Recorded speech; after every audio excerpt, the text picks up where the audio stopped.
Pessoal, tudo bem? Então vamos embora aqui na nossa aula de cinética química, que vai desencadear uma série de coisas pra gente. Basicamente, cine quer dizer movimento, então cinética química, química do movimento. Como é que é assim? Né?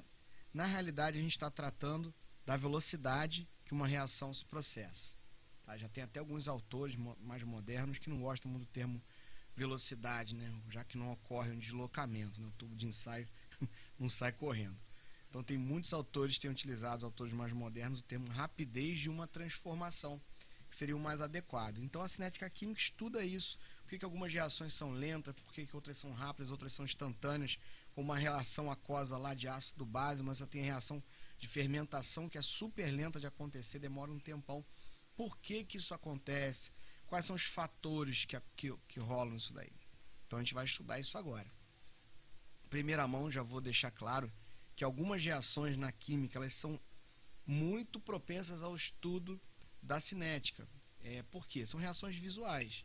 Vamos pensar o seguinte, uma reação ácido-base, além de ela ser super rápida, uma solução ácida normalmente ela é incolor, uma solução básica ela é incolor. Pô, legal, reagiu ácido-base, você não viu absolutamente nada se você não usou o indicador ácido-base ali. Agora, tem reações que são maravilhosas, né? A reação de combustão é linda. Você vê ali o fogo, você vê aquela energia envolvida. Coloquei aqui embaixo essa imagem dos comprimidos efervescentes ou dos sais de fruta efervescente, né, que é a mesma coisa. Um está na forma em pó, outro aqui na forma de pastilha. A gente vê, a gente sabe quando a reação começa, a gente sabe quando a reação termina. Reação do teste do bromo lá da orgânica. Reações de precipitação, que eu coloquei aqui algumas que formam precipitados belíssimos. Alguns são imediatos, outros já demoram um pouquinho para acontecer. Enfim, essas reações vão ser muito vistas, especialmente reação de metal com ácido, nossa, com liberação de hidrogênio, toda reação que tem efervescência, liberação gasosa, de alguma forma ela vai ser alvo do nosso estudo, elas sempre estão, as questões estão sempre envolvendo isso daí. Então vamos para o básico, para a gente começar. Toda reação química é um reagente que se transforma em produto. Reagente vira produto. Então, para uma reação acontecer, inicialmente a gente precisa de duas coisas. Primeiro, que esses reagentes tenham afinidade, senão não vai rolar. Então, eu quero reagir um ácido com outro ácido. Pô, legal, não vai ficar complicado, né? Vai protonar um outro ali. Tem reações que são complicadas. Então, inicialmente os reagentes eles têm que ter uma afinidade. E o que vai gerar agora um bocado de coisa que eu vou falar vai ser o contato, né? Então, as espécies de reagentes elas precisam efetivamente ter choque, se tocar, colidir. Então, eu vou começar a falar agora dos fatores que afetam uma transformação, os fatores que afetam a velocidade. Então, são 4 fatores que eu vou explicar para vocês agora, e os 4 fatores são baseados nesse contato, nessas colisões que existem entre as espécies de reagentes. Então, a gente vai chegar até a teoria das colisões, que seria basicamente o seguinte: você vai ter ali as moléculas, as espécies iônicas, seja lá as atômicas, que vão entrar em contato umas com as outras, vão ter que esbarrar e vão ter que esbarrar para ter a quebra de uma ligação e potencialmente a formação de uma nova ligação ali. Então, aqui tem alguns tipos de colisões, fala-se muito em colisões efetivas, que não basta também uma espécie química esbarrar na outra, ela tem que esbarrar na posição certa para poder ter a quebra. Aqui, por exemplo, uma molécula orgânica, um penteno, você tem uma dupla, não adianta, vai ser ali na dupla que vai acontecer a situação. Então não adianta bater lá, se for um pente 1N, não adianta bater lá no carbono 3, não adianta bater no carbono 5, a dupla está no primeiro. Então tem que ter choque, tem que ser nesses locais mais específicos para que a reação aconteça. Então a gente vai chamar isso de colisão efetiva. Na realidade é o seguinte, trocando em miúdos para vocês: quanto mais uma espécie esbarrar na outra, melhor, mais chance tem de acontecer a reação. Consequentemente, a reação vai ser mais rápida. É uma lógica assim, é bem óbvio, né? Quanto mais uma espécie química encostar, chocar com a outra, mais chance de ter reação. Quanto mais a gente promover essa colisão, melhor. Mais rápida essa reação aí vai acontecer. Beleza? Então, vamos ver esses fatores. São 7 fatores ao total. Então, os 4 primeiros, como eu disse, eu vou explicar usando só a teoria das colisões. Então, vamos começar aqui, primeiro tirando minha cara de cima aqui, pronto. Vamos começar falando de temperatura, né? Temperatura é um fator super simples de se pensar, mas é que ele vai aparecer Em situações você pensa que é um negócio, mano, é só isso mesmo, é só isso mesmo. Primeiro vamos lembrar que temperatura é o grau de agitação das partículas. Grau de agitação das partículas. Bom, quanto maior a temperatura, aumentar a cinética das partículas, sejam elas moleculares, sejam iônicas, sejam atômicas. Então, a gente vai pensar sempre na natureza. Eu não gosto muito da definição de temperatura como grau de agitação das moléculas. Você restringe. E se for uma espécie iônica para reagir? Não reage, só molécula. Então, eu gosto de tratar sempre temperatura como grau de agitação das partículas. As partículas, quanto maior a temperatura, mais agitadas elas vão estar, maior a cinética. Se elas estão mais agitadas, maior a probabilidade de uma esbarrar na outra. Então, a reação tende a acontecer mais rápido. Então, sempre, quanto maior a temperatura, isso aqui não tem o que falar. Maior a temperatura, a reação vai ser mais rápida no começo. Ah, Rafael, mas eu já estudei equilíbrio químico, depende se a reação é endotérmica ou exotérmica. Amigo, se ela já entrou em equilíbrio químico, a reação já começou.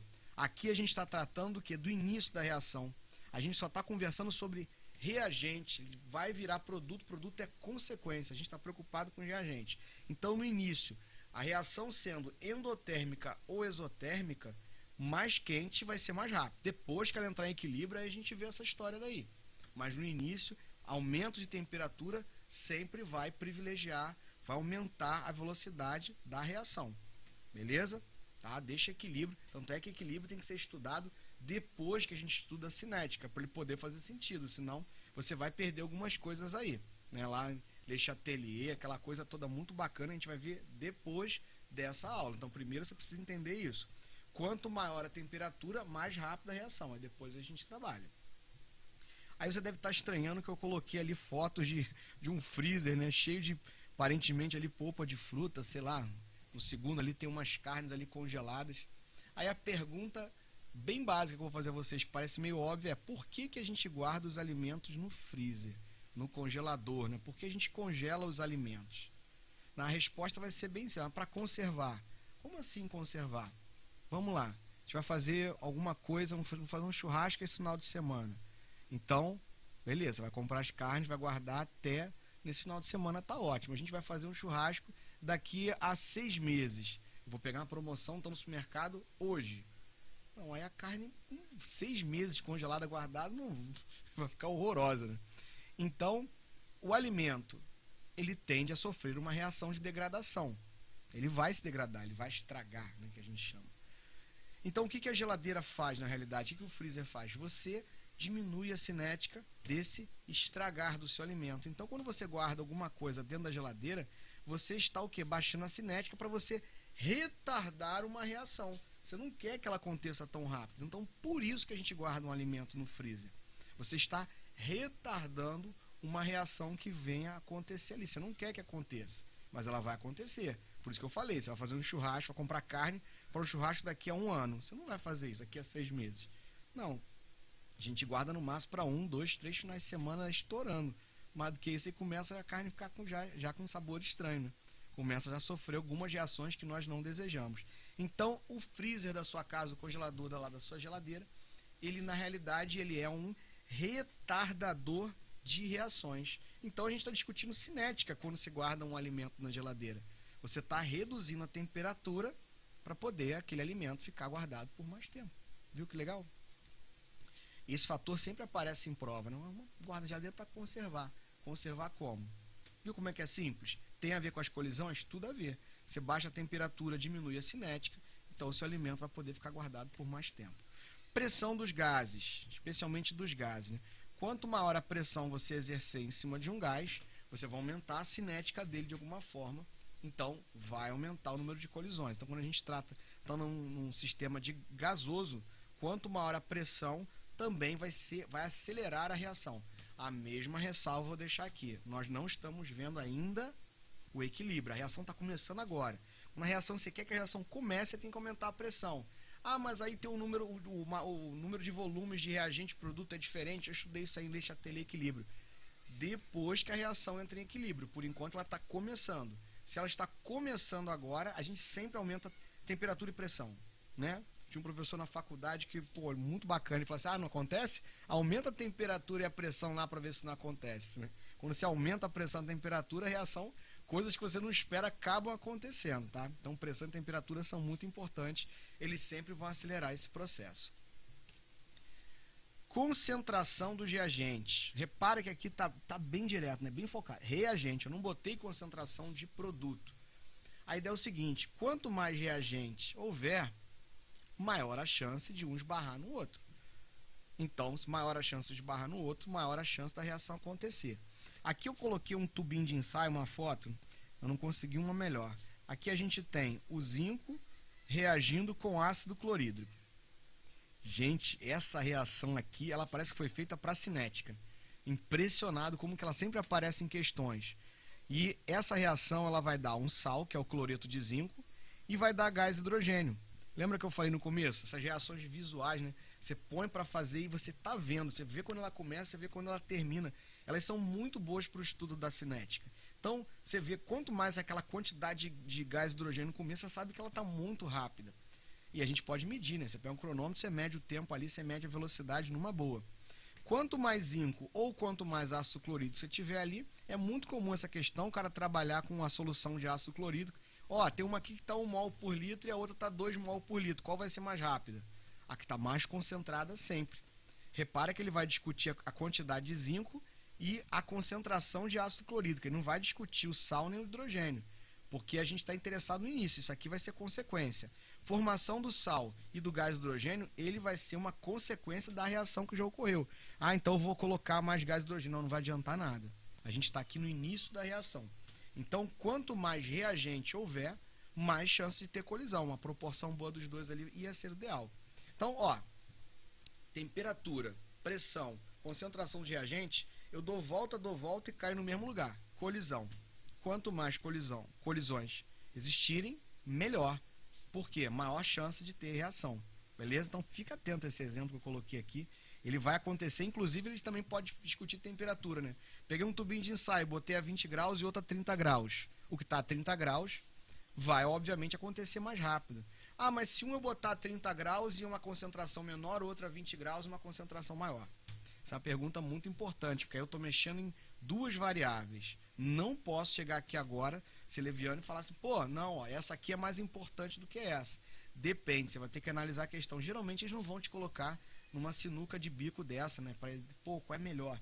Temperatura ou concentração do reagente? Eles vão dar outros fatores para que você saiba que realmente não tem como eu falar, assim, porque tem até tanto a temperatura aumentando. É muito específico para cada caso, tá? Então, o ideal é a gente mexer, avaliar essas variáveis isoladamente. Então vai ter uma que vai pesar mais do que a outra, não posso falar isso, tá? Então, ó, já foi temperatura, quanto mais quente melhor, quanto maior a pressão melhor, no caso se houvesse gases, e na concentração, quanto mais concentrado melhor, mais colisões vão existir.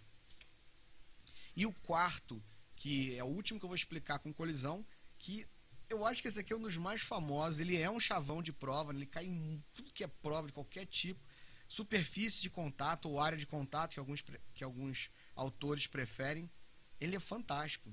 Então o caso mais clássico é o bombril, né? O bombril não, lã de aço, não vou fazer propaganda aqui não. Então a gente tem a lã de aço ali, o cidadão colocando fogo, tem muita gente que brinca disso, pega bombril, bota fogo, fica girando lá, né? Até se machucar, se queimar, não estou recomendando não. Então o bombril, a lã de aço, ela pega fogo com muita facilidade. É ferro. Ah, é aço. Pô, gente, aço é 98% de ferro. Se você pegar um prego e tentar colocar fogo num prego, você não vai conseguir. No máximo, você vai ficar, se você ficar segurando, você vai se queimar, né? Vamos dizer que você colocou aquele grampinho, né, de segurar. Aí você pega o seu prego e tenta aquecer. Vai ficar com a ponta vermelha, mas pegar fogo vai ser difícil. Vamos lá. O prego e essa lã de aço, praticamente o mesmo material, é ferro. Por que um pega fogo e o outro não? Superfície de contato, tá? A superfície de contato, ela vai explicar isso aí, ele está mais aberto, você tem mais espaço para ocorrer mais choques, você dá a maior probabilidade dos reagentes se encontrarem. Qual reagente? O oxigênio com o ferro. Quanto mais espaço tiver para um tocar o outro, melhor. No prego você não vai conseguir colocar uma combustão igual essa daqui, né? Não vai conseguir. No bombril, na lã de aço é fácil, o pessoal faz isso até com uma pilha. No YouTube tem um monte de vídeo, pessoal colocando fogo no bombril com a pilha. Mas assim, ele pega fogo muito rápido. É porque superfície de contato. Aqui eu coloquei, isso aqui que vocês estão vendo é o zinco, né? Vocês podem ver que ele está uns cilindrozinhos maiores e o outro uns pelletzinhos aqui, uns cilindros menores. Pode ter uma questão envolvendo isso, né? Coloca os dois para reagir com ácido. Qual vai mais rápido? Aquele mesmo exemplo anterior, né? Óbvio, né? Quanto menor, melhor. Você vai acender a churrasqueira. Você vai começar pegando aquela tora de carvão, ou você vai pegar os pedacinhos pequenos? Os pedacinhos pequenos. Quanto mais pulverizado, melhor. Quanto mais pulverizado, mais área de contato ele vai ter. Exemplo simples, gente. Você pega uma camisa, você lavou. Por que a gente estende a camisa para evaporar? E por que não pode deixar ela toda embolada ali secando? Não vai ter a superfície de contato, você não vai ter o contato ali do própria ação do vento que vai carregar aquelas moléculas de água que estão ali presas na camisa. Então, a ideia da superfície de contato ela é amplamente utilizada. Inclusive, vou voltar aqui para a primeira tela. Olha aqui o exemplo de superfície de contato. Aqui eu estou usando sal de fruta em pó, aqui eu estou usando em comprimido. Isso já apareceu em muitas questões de prova, né? Qual vai mais rápido? Vai mais rápido comprimido em pó, porque a superfície de contato em pó é muito maior. Então tem até experiência, você pega lá o comprimido de sal de fruta, você quebra todinho e o outro você deixa ele inteiro. Aquele que você quebrou, você tem toda aquela área é mais ou menos isso aqui, vou fazer um desenho meio estranho. Você tem um comprimido. A ação do comprimido é o quê? Ele é ácido cítrico desidratado e bicarbonato de sódio. Então você depende da água entrar em contato na parte superior, na parte inferior e em toda a parte lateral. A água vai entrar em contato.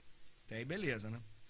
Só de eu pegar esse comprimido e quebrar esse comprimido no meio, eu não vou nem pulverizar, só quebrei no meio.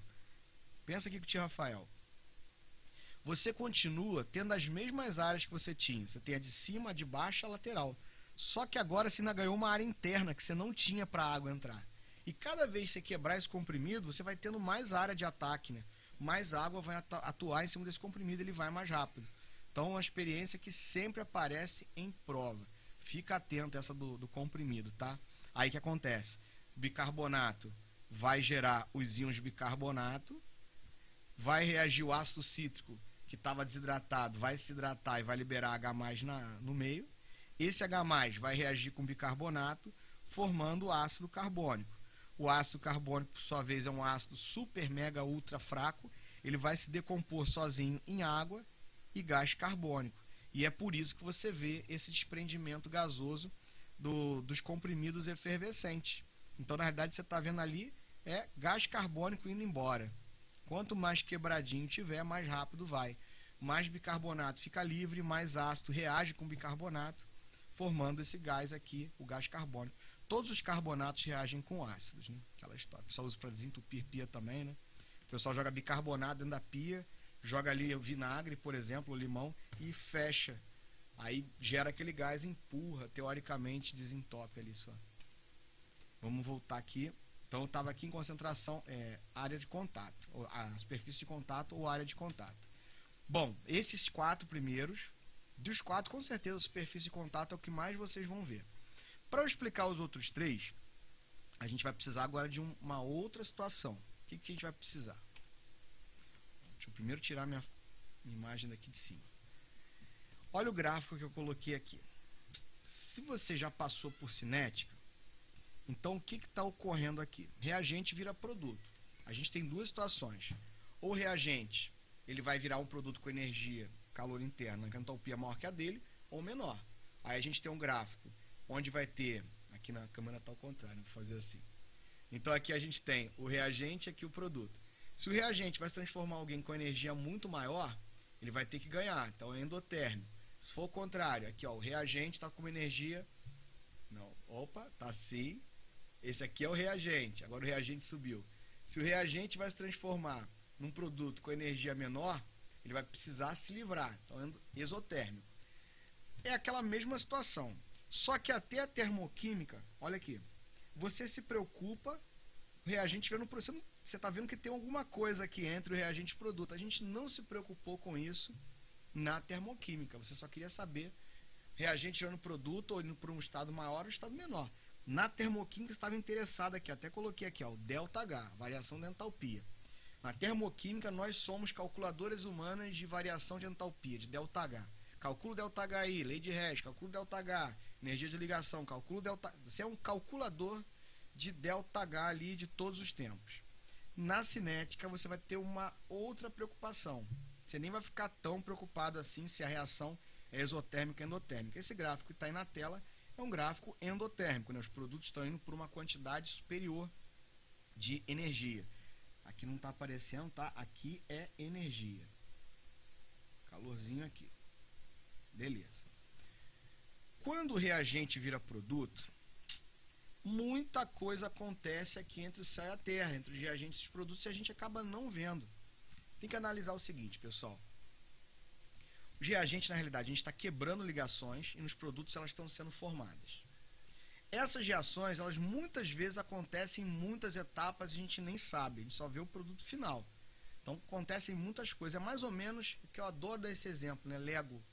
Você pegou o seu Lego, estava um carrinho montado com as peças de Lego. Você pegou esse carrinho e desmontou e transformou agora esse carrinho num aviãozinho. Você usou exatamente as mesmas peças, não sobraram nenhumas peças. Então, você quebrou ligações e formou outra. Se alguém chegar no meio do caminho, né, no meio do tempo que você está ali construindo, vai ver aquele negócio na tua mão ali, o que isso está fazendo? Não vai nem saber. Ela só vai saber se ela chegar no começo, que ela vai ver o carrinho, ou ela chegar no final, vai ver o aviãozinho.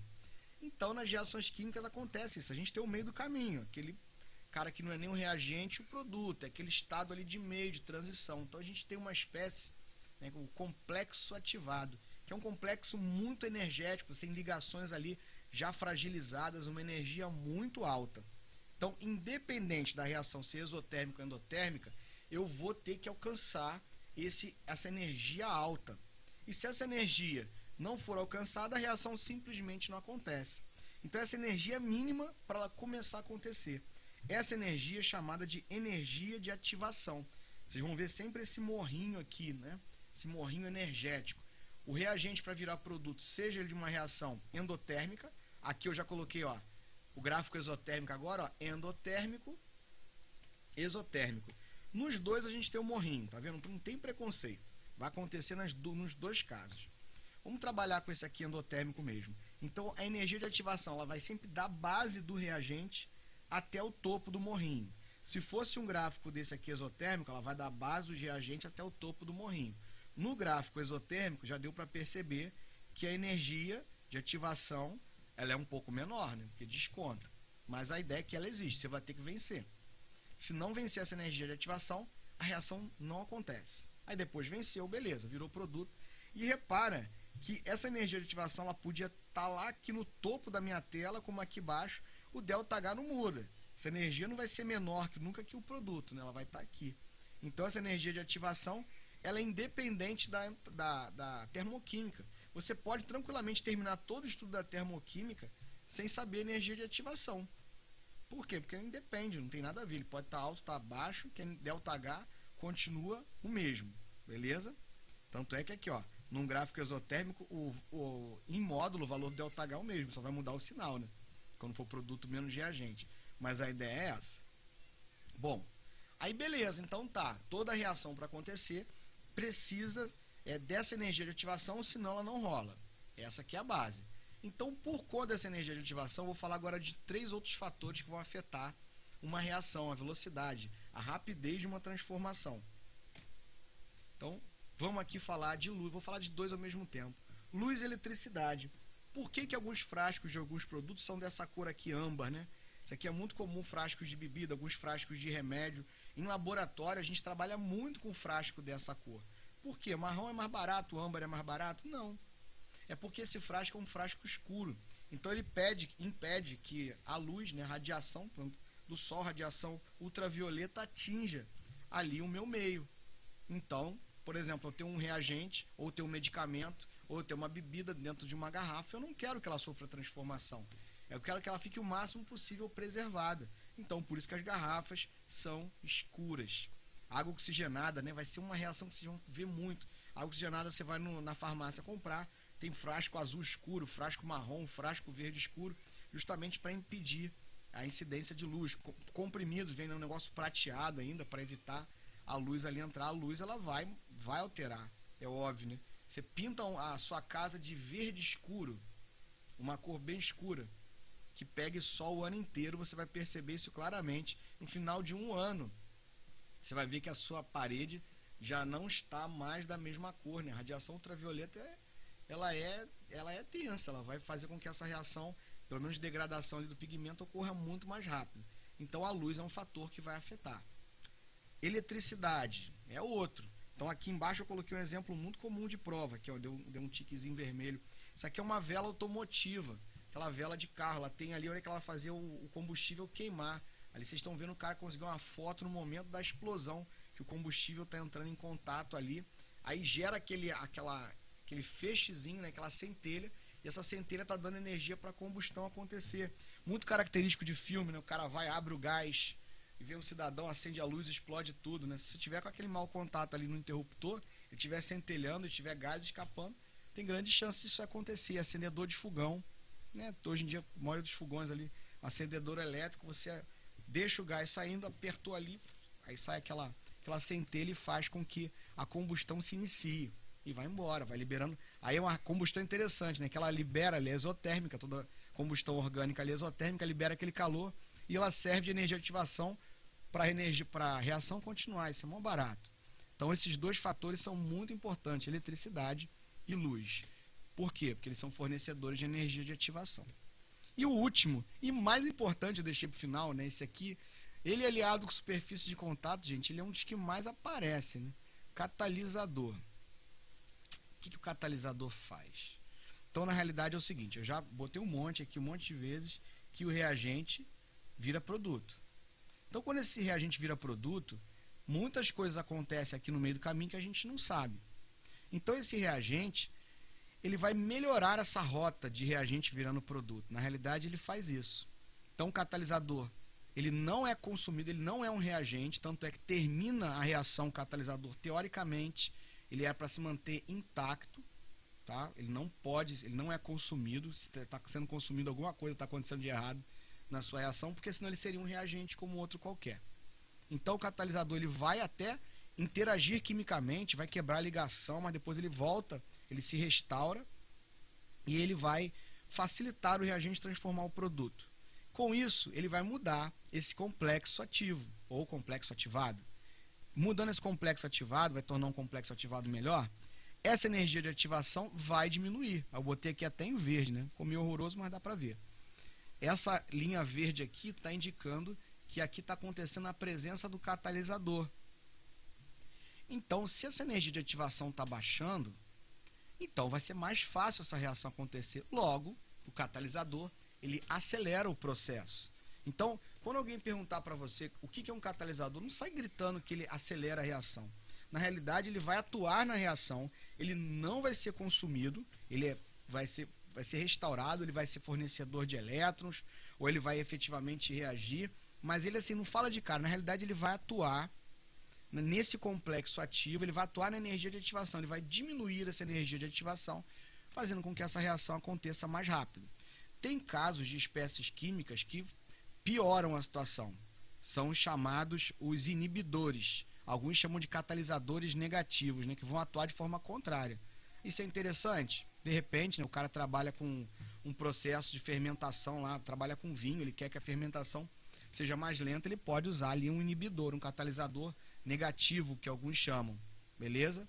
Aí ele vai fazer com que a reação aconteça mais lentamente. Pode ser o interesse. Existem espécies químicas ainda que anulam o catalisador, são os venenos químicos, né? Você vai ter uma espécie que não vai deixar o catalisador atuar. Tem algumas reações, se você não colocar o catalisador, ela não vai acontecer praticamente nunca.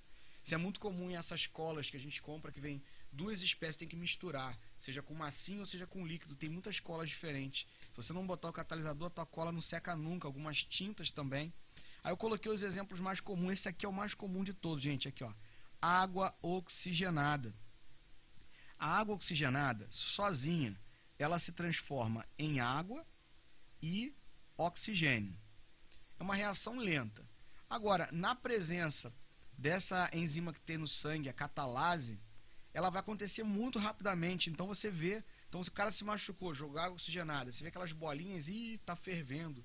sinal que seu dedo tá podre, vai cair. Não, gente, nada disso. É sinal lá que tem uma enzimazinha tatuando e fazendo com que essa reação aconteça mais rápido. Quer fazer essa experiência? Pode pegar um pouquinho de água oxigenada, bota um pedacinho de batata crua, também funciona. Aí você vai perceber que desprende ali o gás oxigênio, que é uma beleza. Tá? Um pedacinho de carne. Batata crua funciona melhor do que a carne, que eu já fiz em laboratório, é muito legal. Um pedacinho de batata crua, joga ali na água oxigenada, você vai ver igual um comprimido efervescente mesmo. Tudo que você está vendo é gás oxigênio. Você não vê normalmente que é muito lenta essa reação. Então tá vendo? Acelerou a reação. Essa reação específica da água oxigenada, ela é muito explorada na química, nas questões, tá bom? Vocês já estudaram isso em biologia, vira e mexe, fala em enzima. Enzima é um catalisador. Ah, um catalisador biológico. Não é catalisador, gente. Ela é catalisador. É quimicamente atuando. Então falam-se em catalisador biológico, ele é um catalisador. São moléculas muito mais complexas, obviamente, mas são catalisadores. Vai atuar exatamente dessa maneira aqui que eu falei, na energia de ativação. E é claro, hoje em dia fala-se muito do catalisador automotivo, né? É uma pecinha que o pessoal não dá muita importância, tá aqui, alguns ficam, a maioria fica embaixo do automóvel, alguns ficam um pouquinho mais perto do motor, outros já fica perto lá do escapamento. O que essa peça faz? Essa peça aqui normalmente ela tem um metalzinho de transição ali, né? Irídio, paládio, alguma coisa desse tipo, dependendo do veículo. E alguns falam, isso é um filtro. Não. O catalisador automotivo, ele não é um filtro, tá? Ele na realidade, ele deixa os gases que estão saindo do motor, eles entram e saem, não barra. Porque se ele fosse um filtro, gente, ele ia reter, começar a reter, ele ia entupir, você tirar o carro da concessionária e não conseguir nem chegar na tua casa. Se isso fosse um filtro, ele ia entupir muito rapidamente.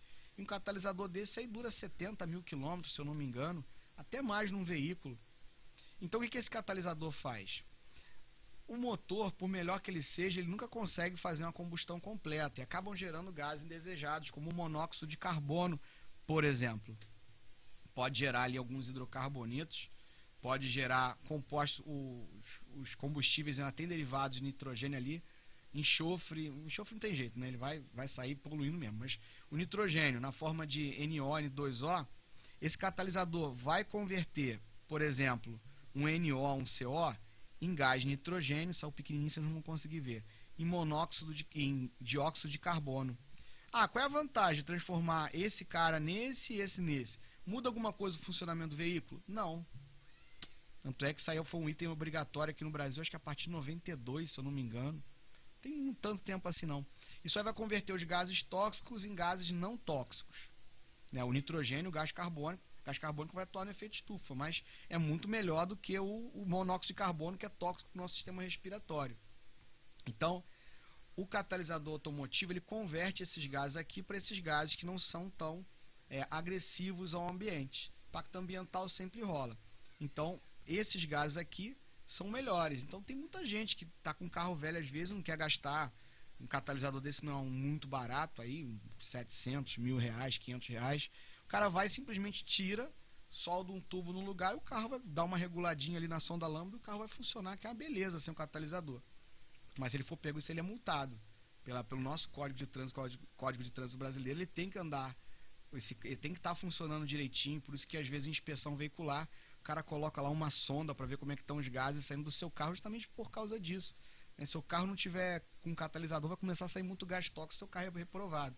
Aí você pode ser multado ambientalmente falando. Então é muito importante esse equipamento estar funcionando para o bem de todos. Então isso sempre aparece em prova, não é um filtro, na realidade ele só está convertendo esses gases tóxicos em gases não tóxicos. Vamos ficar de olho nele. Por hoje é só, essa aula já está bem comprida. Eu dei um panorama geral, isso não teve muita conta. Esse gráficozinho que está aí na tela, ele vai aparecer muito, às vezes de uma forma bem simples, para você simplesmente falar valor de energia de ativação. Lembra que é sempre da base até o topo, beleza? Então esses conceitos que eu falei sempre aparecem de uma forma ou de outra, envolvendo uma situação. Tentei exemplificar o máximo que eu pude aqui, pessoal. Grande abraço e até a próxima. Tchau!